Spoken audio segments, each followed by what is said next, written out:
That's a wild, that's a quail. I just saw a quail.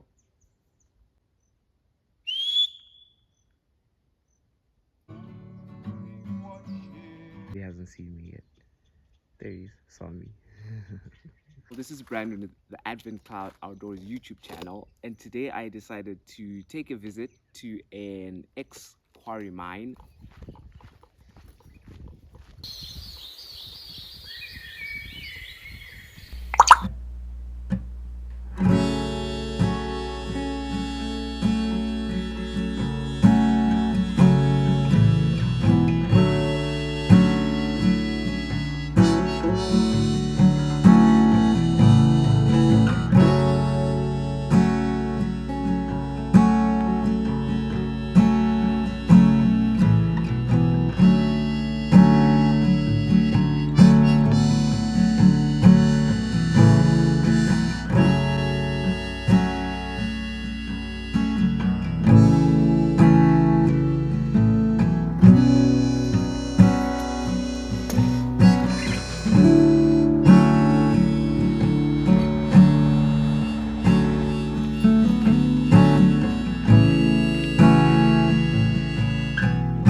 We are almost at our destination. I remember on our last video I promised that I would show you this place from a different view, and it is a lot more beautiful from this view than from the other view, like from above. From above it is majestic, don't get me wrong, but from the bottom, oh, man, it is like so much more beautiful.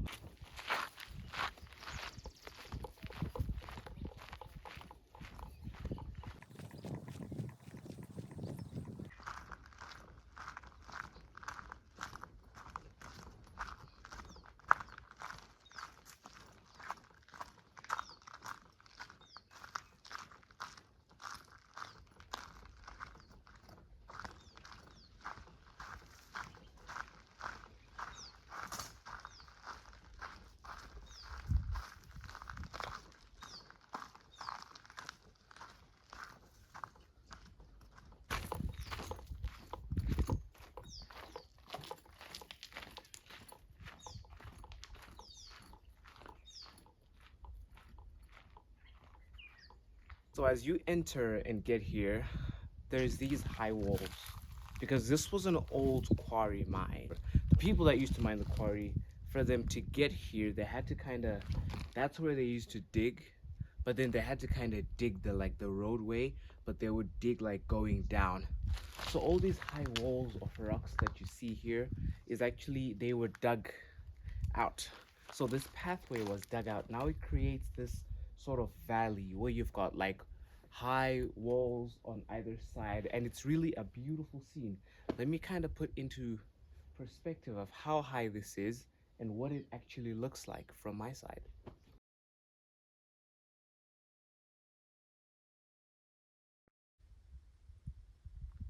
Let's go to the pool.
effect that the wind has on the water when it just softly blows. Those tiny ripples that it gives, blurring a little bit the image of the reflection of the rock there. It's very nice.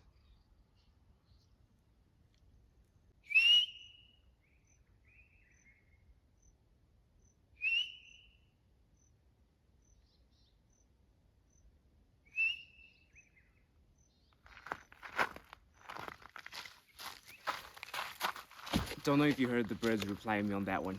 Ex quarry mine. Basically, they used to mine quarry here, so they dug a deep hole looking for quarry, and then after they were done, they kind of left the place there looking all ugly. But then, after some years, it has developed naturally into one of the most beautiful water pools that I've ever seen. The rocks, the everything that's happening here is so natural, but also it's so beautiful. And come to think of it, it wasn't even intentional, but you really see how nature just kind of made everything the way that it is after this place was left as a horrible pit. But I'm so excited to be here. I remember the first video that I did, I had hiked, and somehow I winded up at the top there, and I saw this place from the top, and it was so beautiful. But then I promised and said I'll make a second video where I come here from the bottom. And I'm here. I've actually been here before. This is not my first time being here from the bottom. I came here quite a few times before recording the video because I felt like I really needed to see it from the bottom. And every time I come here, it's just so peaceful. It has been great. It has been a blessing. It has been uplifting to come here. And it is so awesome.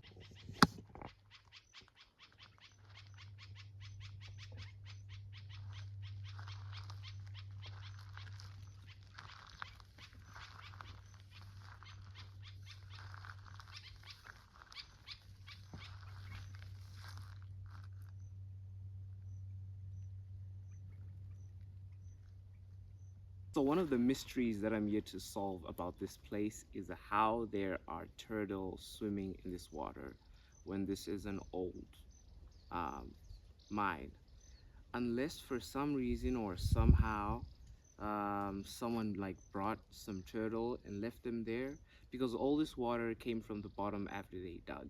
So it's like water that like came from the water table, like under the earth and like came up. But I'm still yet to figure out how exactly. Or maybe there was an old river running somewhere and like, I don't know. But like, I don't know how it happened, but there's a lot of turtle in that water. I'm yet to figure out how they got there. So when I came here yesterday, there was actually a lesson that I was going through that I was studying because I am learning how to see God in nature, even as someone who grew up in the city and who didn't like grow up in nature. And what I realized was it is actually possible to learn how to love nature, to learn how to love the outdoors, to learn how to see God in it. Even when you're now older, it is possible to learn like how to see God in this.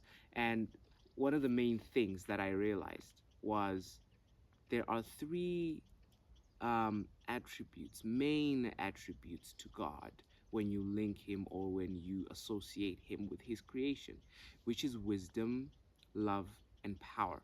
So if you want to see God in nature, what you will mainly see him when you look at nature is you will see in it God's wisdom, God's love, and God's power.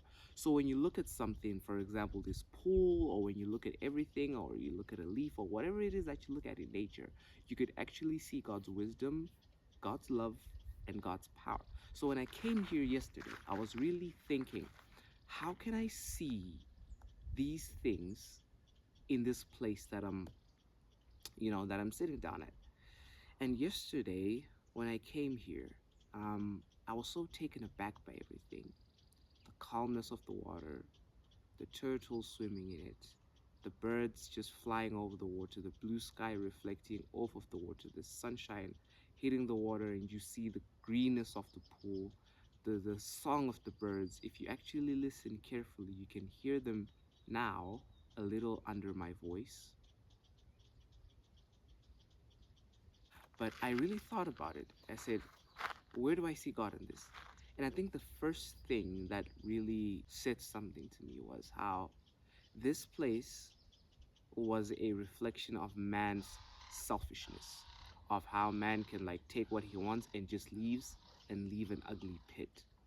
But God dressed this place beautifully after man came here and messed up and just left. So this place was just an ugly old pit, and then God just put the water there. He just clothed the place with just enough grass. He also put trees here for the birds to also color the place up for shade. And then also, when the birds fly over this place, so when the birds sing their song here, because of this sort of enclosed kind of place, there is an echo that makes the song of the birds louder and more beautiful. And you know how there's just so much water for the turtle to swim here, make a habitat, and the crevices in the rock are actually now places for the lizards and the other small creatures to actually live. There is so many things about this place where I see God's wisdom, God's love, and God's power. And one of the things, not just providing a habitat for the animals to live and making this place beautiful, but also making this place beautiful enough for man to actually behold. Because when you see a place like this and you just sit down and you just find peace, tranquility, it's just a therapy to man to behold these places, the peacefulness, the mindfulness you can have while you're here, just the relaxation. When you get here, your body stops producing your stress hormones because of the singing of the birds and everything. And that for me is God's love and His wisdom in knowing what is best for us and the places we must be. And it really says a lot about how He can just provide these places, especially after we mess up and like make the worst of things, how He can just bring something beautiful out of that for me is my favorite thing. And seeing that really shows me God's wisdom. His wisdom in putting the water under the earth so that when someone digs the pit, it just doesn't remain there being an ugly pit. The water, because of all the pressure and all the laws of physics, all the laws of nature, it comes up there. And then how organisms can start, making use of that, making it their habitat, making it flourish. Because when organisms live in a place, the ecosystem is full, so it's complete. So then the place itself becomes more beautiful and it just thrives better. So God was also very wise in that as well, and also when how I see God's power is just in putting all this together. When the sun is rising, you can tell that this place is only all lit up by the sun when it is now like 12 o'clock. But now, when the sun is still behind there because we're down here, you can actually see it just reflecting off this side of the place and then off some of the water. And then when you just look at that, you think about God's power. It must take power to hold the sun in place every day. It rises and it sets, nothing stops it, it doesn't fall out of the orbit. It just everything is just in place, and that for me just shows God's power. And the more I spend time in nature, the more I actually see God. So it's so beneficial to see God in the least of things, but it is a given that the more time you spend in nature, the more appreciation you will have of God's power. So if you're somewhere in the city and you can't get out, and you feel like you're not connecting to God, it's also because all you're seeing is man's creation, the creation of man. You're not seeing like the things that God created, except for human beings, of course. But that's not enough because the city life is designed to take us away from the things that God created. I mean, the first person who built a city was a sinner, and that was Cain. And God, when God made man, he put him in the garden. But when Cain sinned, he went and built his own city.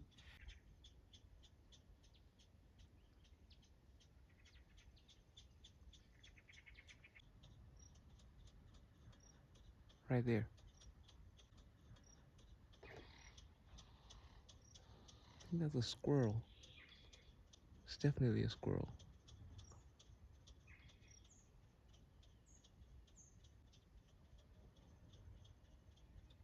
There goes a turtle right there. He hasn't seen me yet. There he saw me.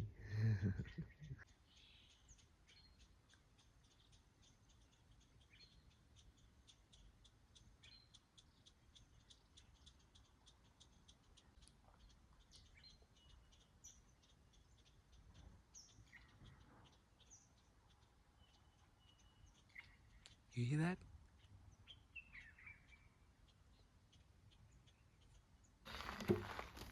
Zimbabwe is a place that many people have never heard of, but this place is a place in the place that many people have never heard of. What? This is a place in Zimbabwe that many people haven't even heard of. So yeah, that's why it's like so quiet and peaceful because it's literally no one knows this place. Well, of course, there are people who know this place who live here, but now I'm gonna make noise for the birds. They make their noise, their music. I make mine too, except mine is noise and theirs is music.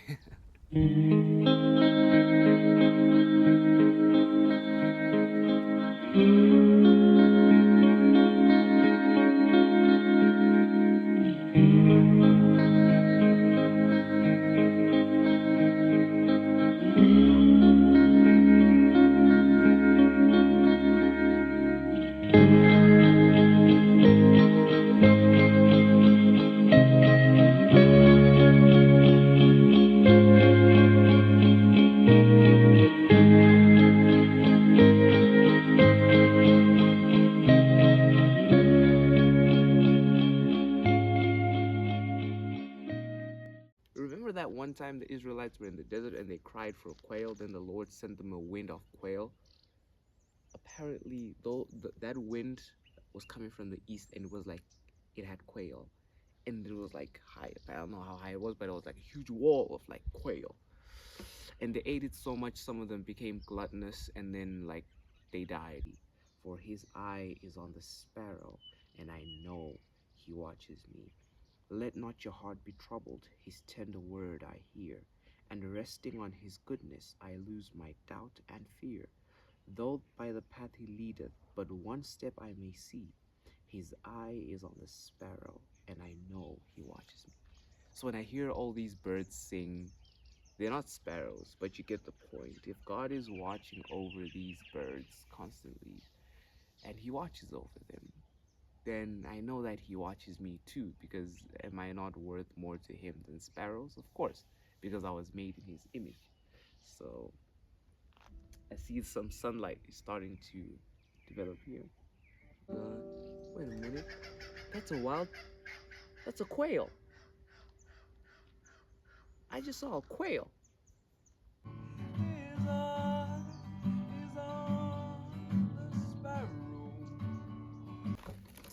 Right, so the sun is out now. Well, it's been out, but now it's actually um, spreading more. And you know how it is. This is Africa, so it gets real hot real quick. So I don't want to spend too much time here because it's gonna get really hot. And even though there's a lot of trees, the ground isn't really level enough to put my chair. And I want to still sit down and do my Bible study and read some other stuff. So yeah, thank you so much for watching. If you enjoyed this video as much as I enjoyed filming it, showing you guys this, please remember to subscribe if you wanna, and like and share and get more people to appreciate nature like this, and you yourself start going out more. Don't spend all your time on YouTube. And see more. And yeah, so I'm gonna enjoy myself, and I will see you guys next time. Ciao. God bless.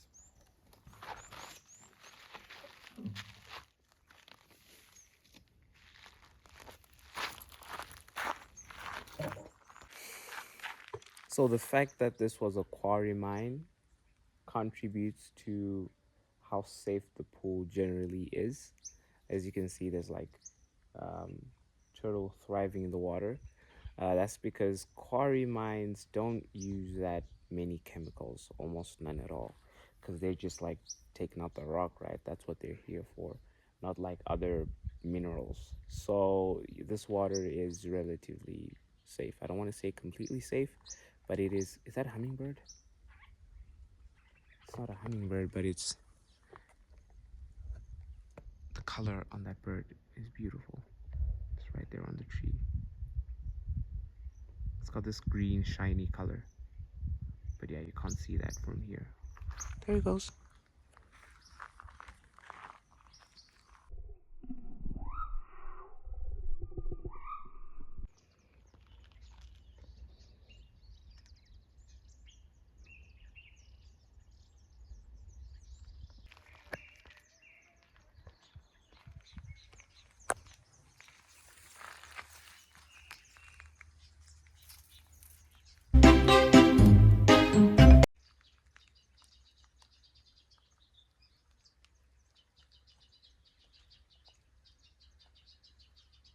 Imagine just chilling on a blade of grass and some guys just come in with a camera, a huge camera right in front of your face. Just that's what I'm doing to the poor dragonfly.